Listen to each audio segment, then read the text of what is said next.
Up next, 90-minute shipping anywhere on Earth, robots that stick to ceilings, and how you too can become a bat with one simple trick. All of this and more, last week. Let's roll.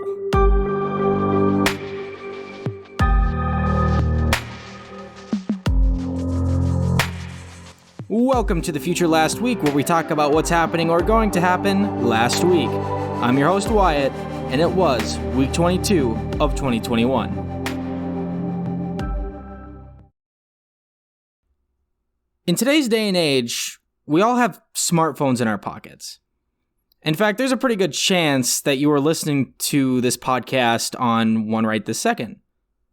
With the tap of a screen, we have access to all of human knowledge right in front of our eyes.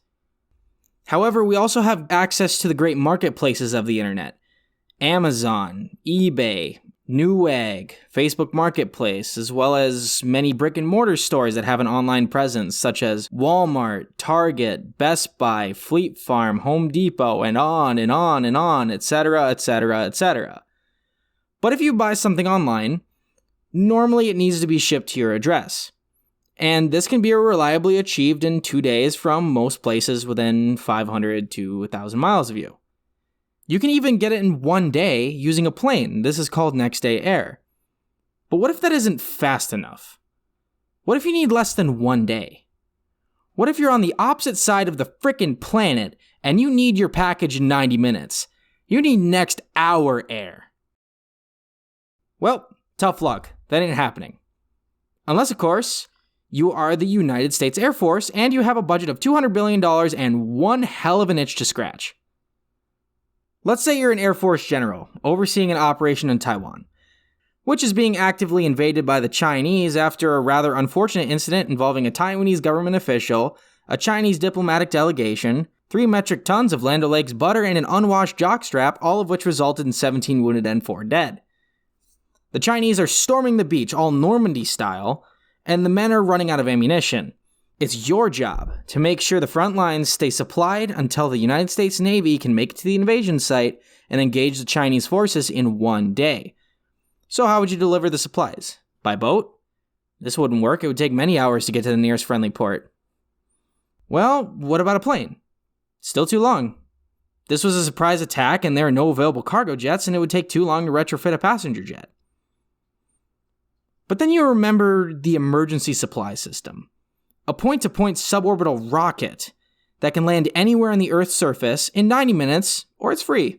And it's fully loaded and ready to launch right now. You make the call, and the rocket roars into the sky, fully loaded with 100 tons of food, water, medical supplies, and ammunition. You do your best to hold off the invading forces for the next hour, and then you hear a series of massive sonic booms rip through the sky with no obvious source. Your men look up, and you see a giant steel grain silo falling through the clouds. Your package has arrived. The rocket engines on the bottom boom to life, and the shiny newcomer flips vertical and lands on a concrete landing pad at your base, where they immediately begin unloading it and saving the defending army. Now, this seems pretty far-fetched, I would say. But the thing is that this is something that is being actively funded by the Air Force to the tune of something like $40 million. And on top of that, there's a rocket in existence right now that is actually capable of doing what is outlined in that little story I told. And of course, it's SpaceX Starship. Hooray! Because Elon Musk has a hard-on for everything bleeding-edge tech. To give you a rough overview of the Starship system, it's a massive 9-meter diameter stainless steel reusable rocket which returns to Earth by essentially skydiving on its side and then flipping in the last moments before it hits the ground and performing a retroactive burn to slow it down and land gently on any surface. And recently, with the successful landing of a prototype that they called serial number 15, the Air Force is very interested in using this as a support vehicle in war, as one normally does, to be able to resupply troops on any front in any location at any time in less than 90 minutes. A capability like that would be an absolute game changer in the field of warfare. There's just one small problem that comes up while looking at the feasibility of this extreme delivery system. And that is the fact that they're using a rocket. They tend to explode. One of the space shuttles was taken out by a piece of foam. So what do you think would happen if small arms fire hit the fuel tank? Like you might get in an active war zone, where the supplies are needed. My point being that rockets are very, very fast, but also very, very fragile. Anything out of the ordinary, and bye-bye critical supplies. They would need to do some major work on a design that can actually take a hit before I would be using this option in the field. But from what it sounds like, a system like this is sometime down the road, and the Air Force is currently only drawing up the initial plans of how this would be achieved to begin with. So I think it's fair to say that this is in its very early stages, and this likely won't happen in any capacity until around 2025. That being said, it will be a long time before you get your Amazon package from Japan in 1 hour, so I wouldn't hold your breath. But if this plan pans out for the military, it's truly going to be a sight to behold. Just seeing the raw power and capability of something like that might be enough to take the wind out of the enemy's sails all on its own. Robots. Robots come in all shapes and sizes and materials. They come in black, they come in orange, they come in big, they come small.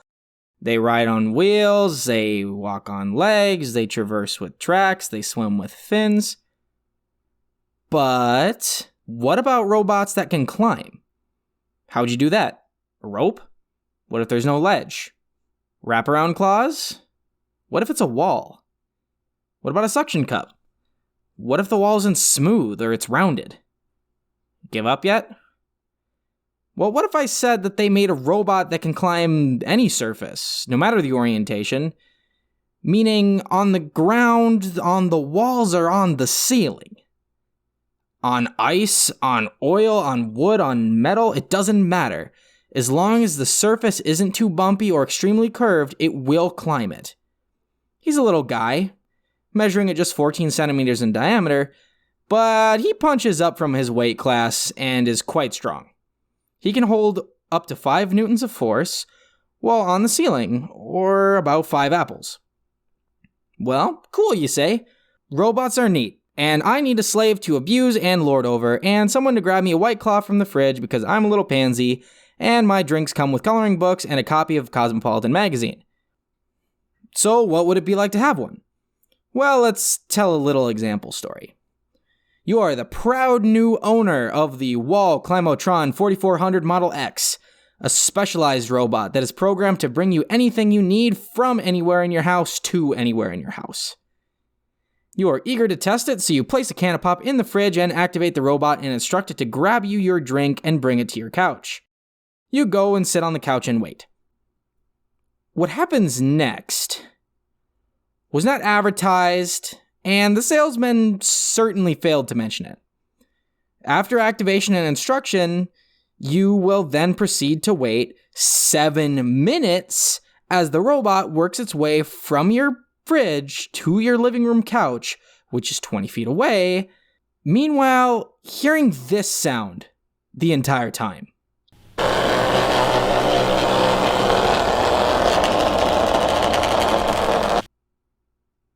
Yeah, that's not great, is it? You may have noticed I haven't told you how the robot actually sticks to a surface.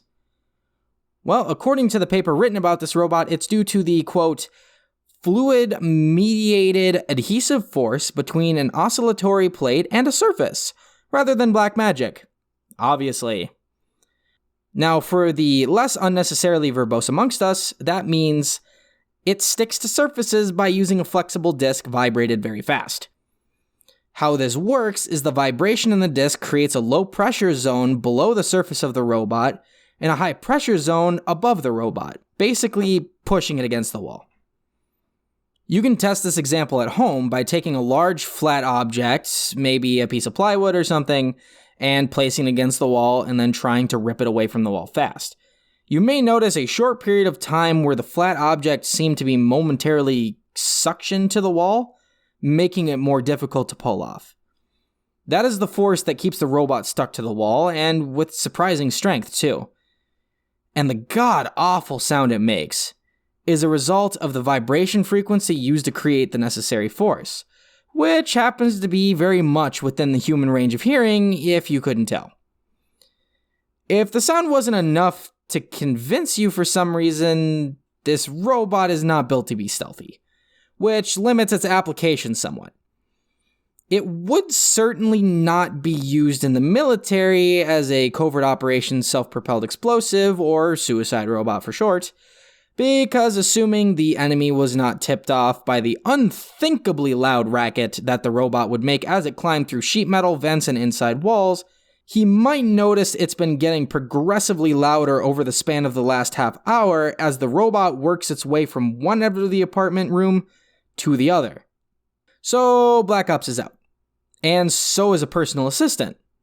In fact, the only thing I can think of for use in any jobs is the ones that require climbing up tall, smooth surfaces, such as wind turbines or giant boilers. Now, this robot is pretty neat, but I do have some questions about its practicality. It can't work outside of an atmosphere, so it's useless for space.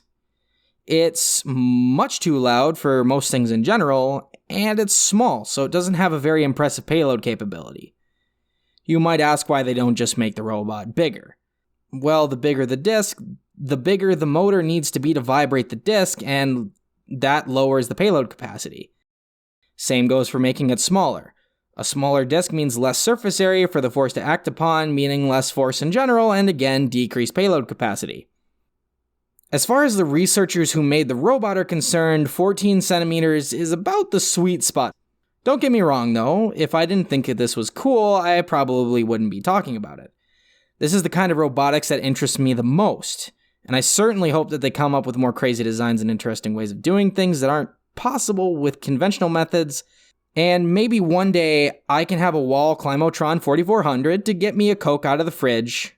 I just hope it's quiet by then. Remember when you were a little kid in school and you first learned about bats?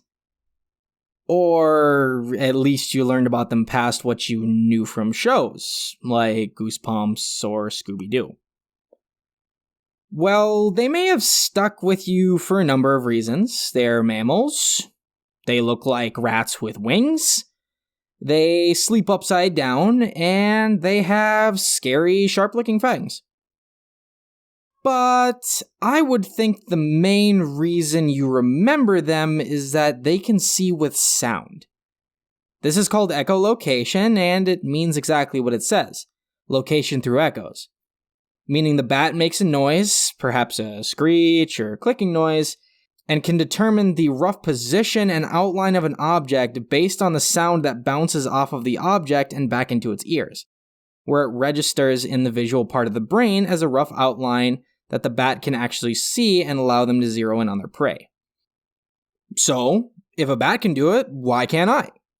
Well, that sounds like a stupid question, but here's the thing. It turns out that we actually can.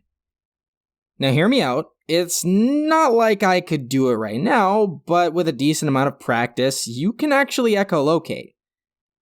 Definitely nowhere near the natural abilities of a bat, but to the point that we can train ourselves to do this somewhat accurately.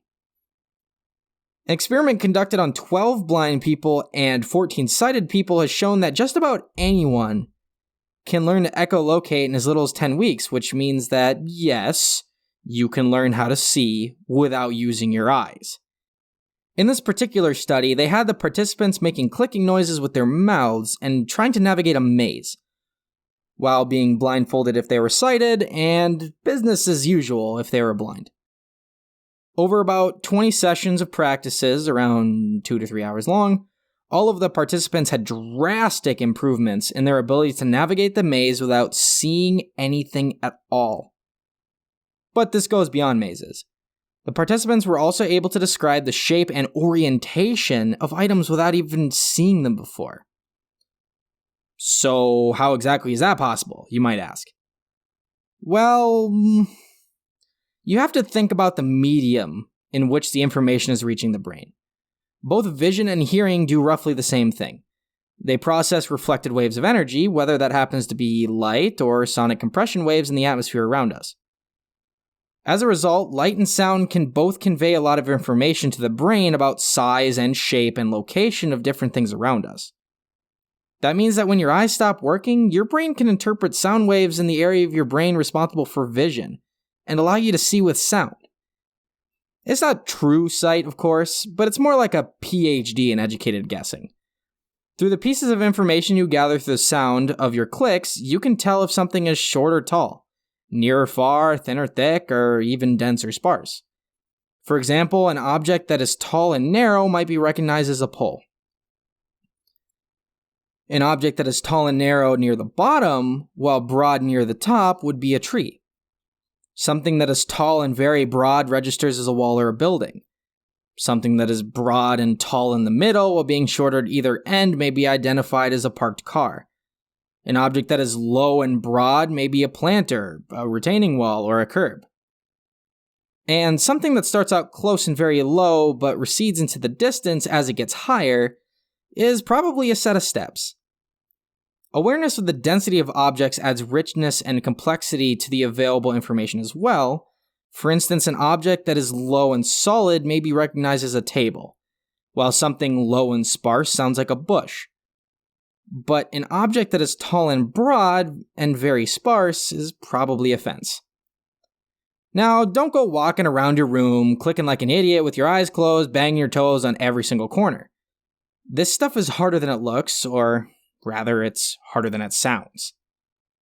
In most cases, proficient human echolocators have taken years and years of nonstop practice to become proficient enough that the blindness that they have is merely a challenge rather than a debilitating issue. If you close your eyes and start making clicking noises thinking you're the superhero Daredevil, you'll quickly find that your furniture begs to differ, and that the medical staff will laugh at you because you fell down the stairs because you think you can see with your eyes closed. But if you put in enough effort and enough time, you too can become a bat in just 10 short weeks. Thank you guys for listening to The Future Last Week. If you like this podcast, please leave a review on Apple Podcasts. I'll much appreciate it. If you want to help support the show and get it off its feet, go to patreon.com/TFLW and leave me a tip. It'll be much appreciated. Anyways, thanks for listening, and I'll talk to you guys later, where we'll talk about this week next week. Have a good one.